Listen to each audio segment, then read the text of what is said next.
All right, everyone, Jeremy Knauff here with another episode of the Public Relations Declassified live stream.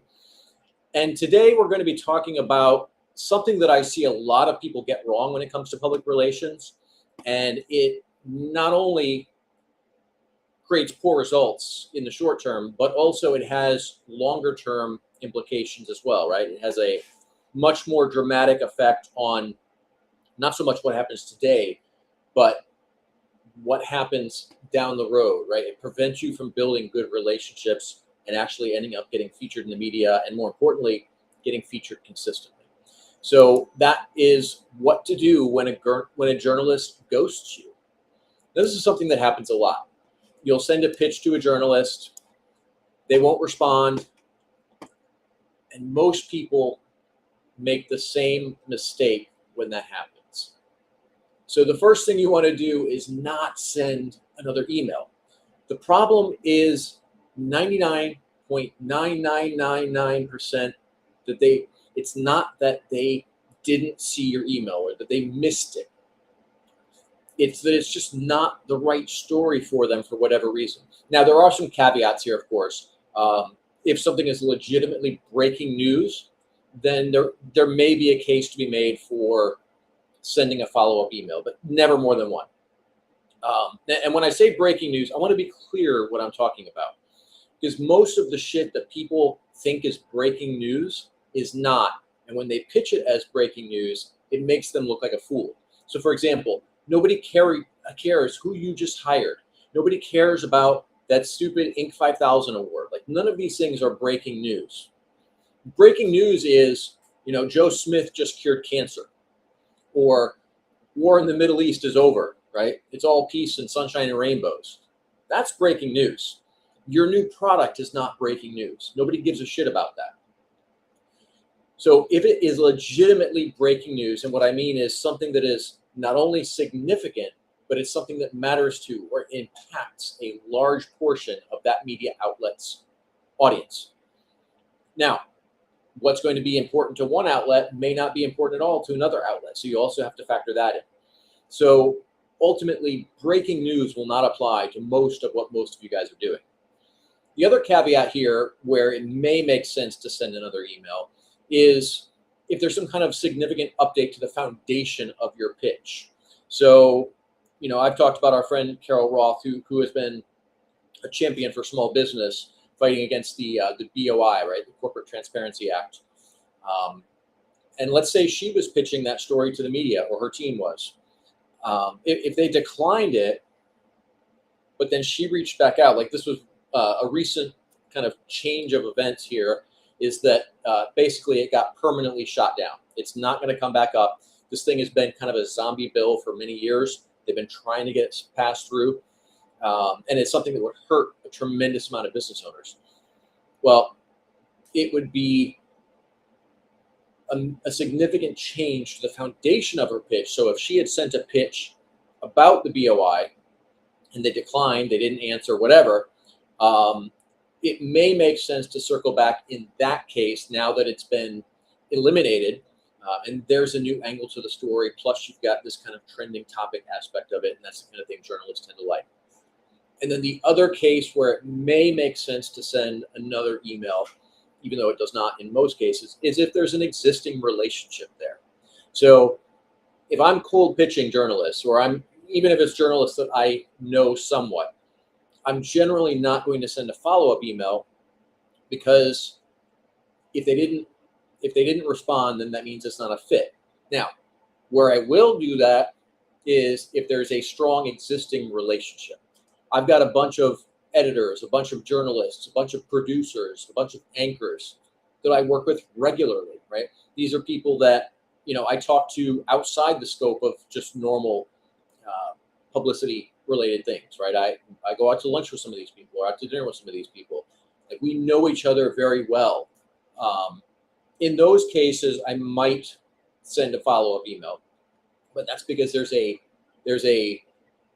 professional relationship, but there's also a little bit more. There's a bit of a friend relationship as well. So you can sometimes get away with it in those cases. But the reality is 99.999% of the time, there is absolutely zero value in sending another email, because if they didn't respond, it just means that it's not a fit. That might mean right now, it might mean ever, it might mean whatever. But if they didn't respond, it's just not a fit. So what should you do instead?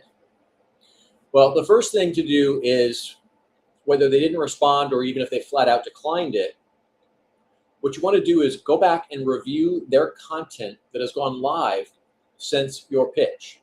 So if your story didn't hit, you want to look at what they did produce that did go live, because that's going to give you insight that will help you in future pitches.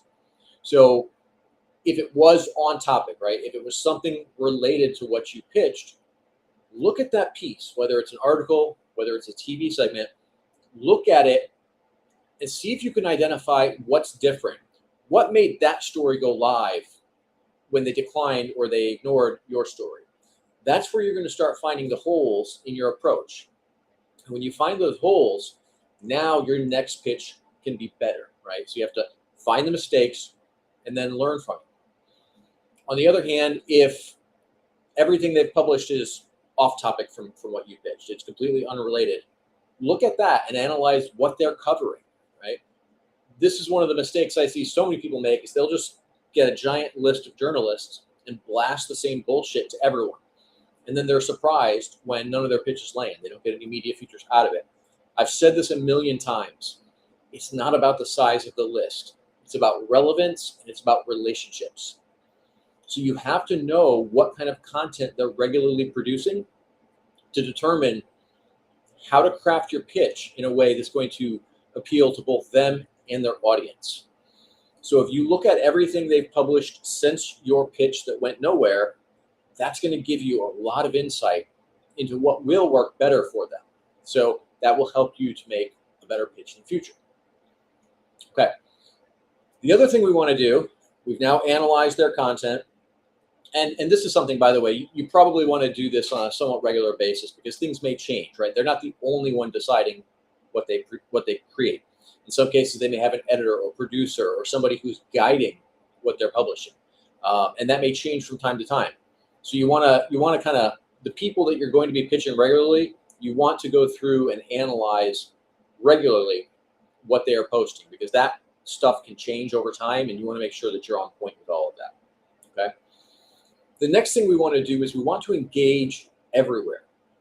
So if they've published a few articles on that media outlet website, or a few TV segments that are on that media outlet website, a lot of these media outlets still have comment sections. Most blogs don't nowadays, because it's just a waste of time. It's a spam trap, basically. Black hat SEOs will just abuse the shit out of the comment section of any blog because it's kind of a low-level link building strategy, I guess, for lack of a better term. But a lot of media outlets do still have comments. So it can be worthwhile to go and comment on all of that journalist's content. Now, in some cases, they may get a notification that you've commented. In other cases, they may not get a notification, but they may go through the comments afterwards, because they want to get better at their craft. So if they know what kind of feedback the audience has, that's going to help them be better at what they do. So if they keep seeing your name popping up in the comments and you're engaging on their articles or their TV segments, and that provides more visibility for them, that makes you more memorable, and it makes your pitches more likely to be read, right? So this is something that's pretty low-hanging fruit. You can get out here and you can do this 5 minutes, 10 minutes a day, if that, and it helps you to get recognized so that your future pitches are more likely to get opened, read, and hopefully turned into publicity. The other thing is not just on the media outlet website, but also on social media. So go over there, like, comment, and share their posts. Now, the likes and comments are pretty straightforward. Don't share it just to share it. And if you do share it, don't just like retweet it or just blind share it, right? You're not going to just share it. You're going to share it with some commentary, something useful and substantive, right? Maybe you learn something from that piece of content. Maybe that's important information that people in an industry need to know about. Maybe it's breaking news to a certain subset of people, whatever it is. Share something substantive about that when you share it. And if possible, tag them when you share it. Likes are the lowest hanging fruit. They provide the least value, and they're also the least likely to be seen. Comments are much more valuable. They do drive some of the engagement metrics, which then helps that content be shown to more people. So if you're commenting, then their content is going to be seen by more people, and they will appreciate that, and they will eventually recognize you, right? The whole know, like, and trust thing. And then sharing is the biggest lift, right? If you're sharing it, particularly if you're doing it in a relevant and substantive way with some kind of useful context, then that can create a lot of impact. And if they have a newsletter, which a lot of journalists do, in many cases, it's completely their own thing. It's not managed or run by the media outlet in any way. Maybe they have a Substack or something like that. Go and subscribe to those. And you may have the opportunity, there may be the ability to respond to that via email. In some cases, it's like a no reply type of address, but in other cases, it may actually be their regular address. This is a good example, a good opportunity to reply back to that. If it's an email that they are checking, reply back to that and let them know something valuable that you got from that piece of content. Right? These are all things that are going to ingrain you in their memory. Okay, so the third thing we're going to do is we're going to build more mutual connections. So this is super easy on X. Well, before I get into the how, let's talk about the why. This comes from a concept called social proof. So if they regularly see you engaging with the people in their circle and those people are engaging back with you, that's more social proof. It shows them that other people see and value you, right? They're engaging with you because what you're saying and doing is substantive, it's useful, it's valuable. So the more of these people that you can be connected with and engaging with, the more likely that that journalist is going to see you. They're going to start to recognize you, and they're going to pay more attention to you.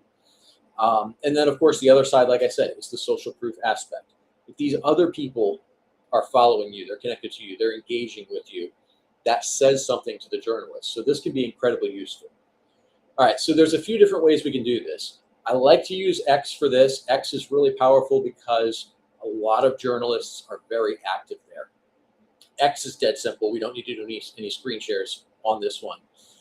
Basically, you can just go and see, who they are following. Who is that particular journalist following on X? You just check out their following tab, and then you can go down there and follow all those people. And then what I would do is I would probably build a list, right? And you can make your list hidden. Nobody has to be able to see it.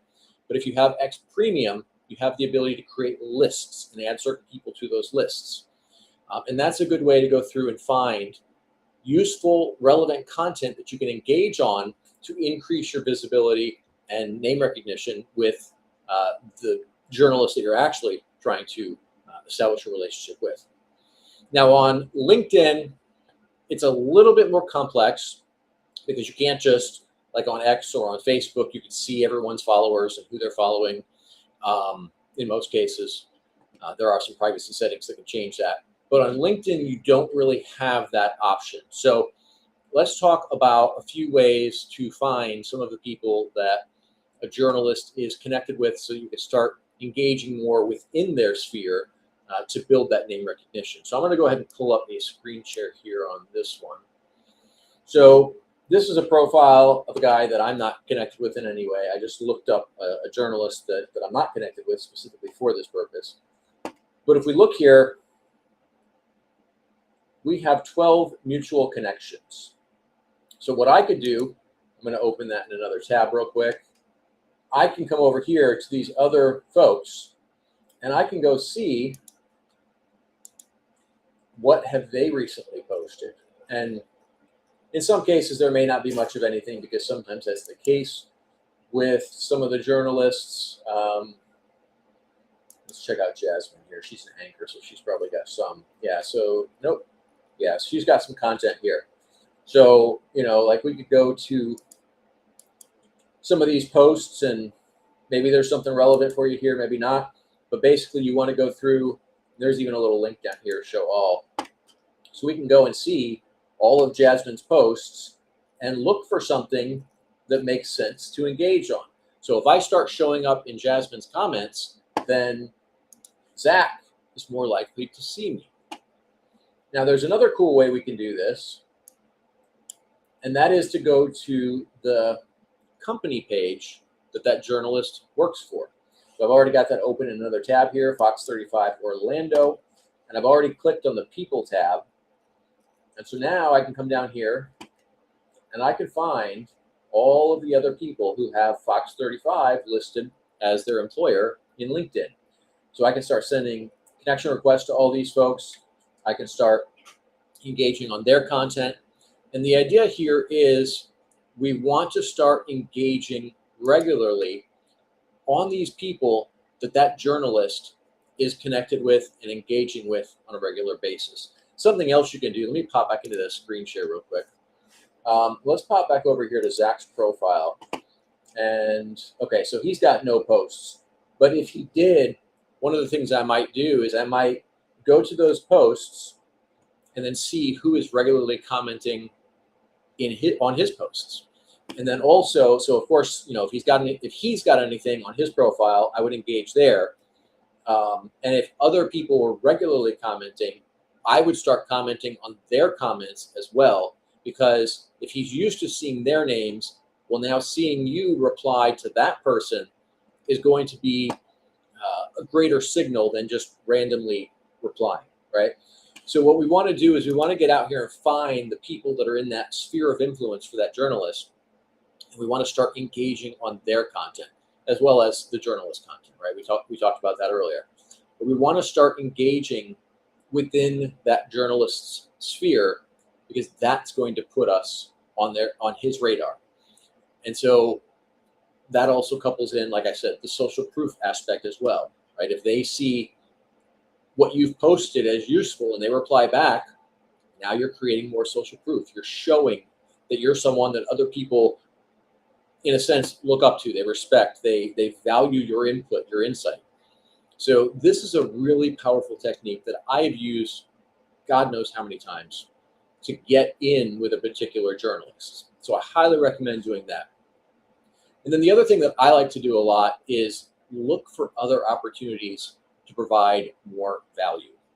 So we talked about the stuff with social media, to engage, to drive up their visibility. You could also, if you are a writer, you could write an article citing some of their work from time to time. If you have a YouTube channel, you're a video type person, you could create videos if it makes sense, right? Don't just do this just to do it. Do it in a way that's going to bring value to you and your audience, as well as the journalist and their audience. But if you can use their work in the content that you're creating, you're now creating more visibility for them. You're creating more impact for them. That's something that they tend to appreciate. Data is another great way to provide more value. You in your industry, you may come across a ton of data that almost no one else knows about. If you can share that data with the journalist, even if there's not a story in it for you, hey, I came across this, thought you might find it useful because XYZ, whatever the reason is that would matter to their audience. And you're not even pitching at that point. You're just giving them something useful to make their job easier. And a third way that we can create more value for them is providing them sources. So yeah, absolutely, you're going to want to pitch yourself as often as makes sense. But beyond that, you're going to find it hard to be able to pitch yourself probably even every week, but definitely you can't do it every day, right? Like, even if you're pitching yourself in some way every week with a particular journalist, that's probably overkill. So you've got a limited amount of bandwidth there from that perspective. But what you can do is bring them valuable sources, because they've got a wide range of topics that they have to cover. Some of them may be relevant to you. Most of them won't. But if you're giving them sources, now obviously not your competitors, because fuck those guys, right? But everybody else, right? Other people who provide valuable insight and would be useful for that journalist and their audience. If you can facilitate introductions for that, you're winning in a few different ways. The first is that you're providing more value. So again, you're helping to ensure that that journalist recognizes your name and begin to know, like, and trust you. You're also helping that source. So this could be peers in the industry. It could be people you even just met. It could be, hell, in some cases, it could be people you don't know, right? I've done that before. I've had situations where I've got a lot of journalists that will reach out to me and say, hey, I need a source on XYZ. Who do you know? Now, I've got a huge network. 99% of the time, I already have someone in my network that's useful for whatever kind of expert they need. But in a case where I don't have an expert, I will go and find one and then connect that journalist with them. Because what I'm doing is I'm creating goodwill. I'm creating value for that journalist. And I have found that when I do that, I tend to get a lot more yeses on my pitches. So if I'm out here, helping people, like, these people aren't even my clients. I'm not charging them any money. I'm not doing anything. All I'm doing is connecting this source with this journalist so that this journalist can do their job more effectively. Now, I've gotten a ton of goodwill on both sides of the equation with that, but the bigger thing is that it has helped me to get more of my clients or myself featured in the media because, look, people want to reciprocate. If you're helping them in some way, if you're providing value to them, they want to give value back to you. So it's kind of a no-brainer. It doesn't take a ton of effort. And once you kind of get into the habit of that, it just becomes second nature. You don't have to sit there and think about who might be in your circle or go dig through your CRM or go dig through your LinkedIn. Once you kind of get into the habit of this, your brain starts connecting the dots pretty quickly. And you get to a point where you know who's going to be a good source. You already know who to connect them with. And it tends to take very little time and effort. So this is something I highly recommend.